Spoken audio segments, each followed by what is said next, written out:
السلام علیکم ورحمۃ اللہ وبرکاتہ۔ امید ہے کہ تمام ہی ناظرین خیر و عافیت سے ہوں گے۔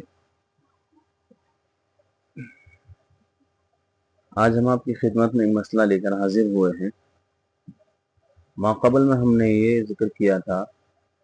کہ اگر کاروبار کے اندر باپ اور بیٹے شریک ہوں تو قربانی کس کے اوپر واجب ہوگی اور کس کے اوپر واجب نہیں ہوگی،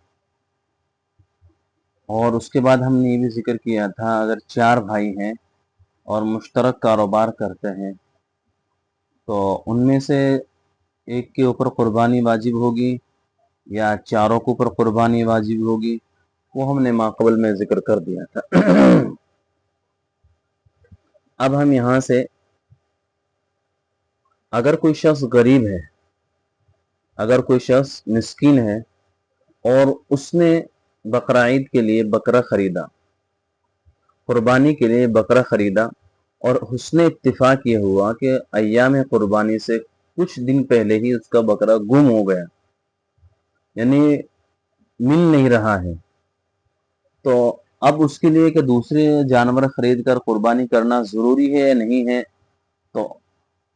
اس صورت میں کیا حکم ہے؟ اور اگر مالدار ہے تو اس کا کیا حکم ہے؟ تو اس کے جواباً عرض یہ ہے کہ اگر جس شخص نے اس کو خریدا ہے اگر وہ مسکین ہے تو اس کے لیے دوسرا جانور خریدنا ضروری نہیں ہے، اور اللہ تعالیٰ سے ثواب کی امید رکھے۔ اور اگر کوئی صاحب استطاعت ہو اور اگر کوئی صاحب استطاعت ہو تو اس کے لیے دوسرا جانور خریدنا ضروری ہے۔ یہ ہو گیا ایک مسئلہ۔ دوسرا مسئلہ یہ ہے کہ اگر 7 آدمی تھے اور 7 لوگوں نے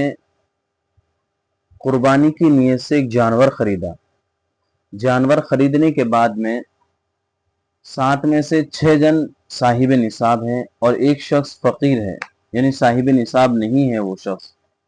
تو قربانی کے ایام گزر گئے، اب گزر جانے کی صورت میں تو کیا حکم ہے ان کا؟ تو اس کے جواباً عرض یہ ہے کہ یا تو وہ جانور بعین ہی صدقہ کر دیں، 7 کی طرف سے ذمہ ساقط ہو جائے گا، اور اگر یہ بھی نہیں کر سکتے ہیں تو جو 6 جن ہیں تو وہ اپنی طرف سے ایک ایک بکرا لے کر صدقہ کر دیں، اور جو غریب ہے تو وہ بھی اپنی طرف سے ایک بکرا لے کر صدقہ کر دے تاکہ اس کی طرف سے جو اس نے نذر مانی تھی وہ اس سے بری ہو جائے۔ تو صورت مسئلہ یہ ہے کہ اگر کسی نے 7 آدمیوں میں سے 6 آدمی صاحب نصاب ہے اور ایک صاحب نصاب نہیں ہے اور قربانی نہیں کی ہے اور قربانی کے دن گزر گئے ہیں اور جانور موجود ہے، یا تو بعین ہی وہی جانور صدقہ کر دیا جائے، اور اگر وہ نہیں کرتے ہیں تو اس کی جگہ پر بکرے لے کر صدقہ کر دیا جائے، اور فقیر بھی اپنی طرف سے کر دے تاکہ اس کی طرف سے ذمہ ساقط ہو جائے۔ السلام علیکم ورحمۃ اللہ۔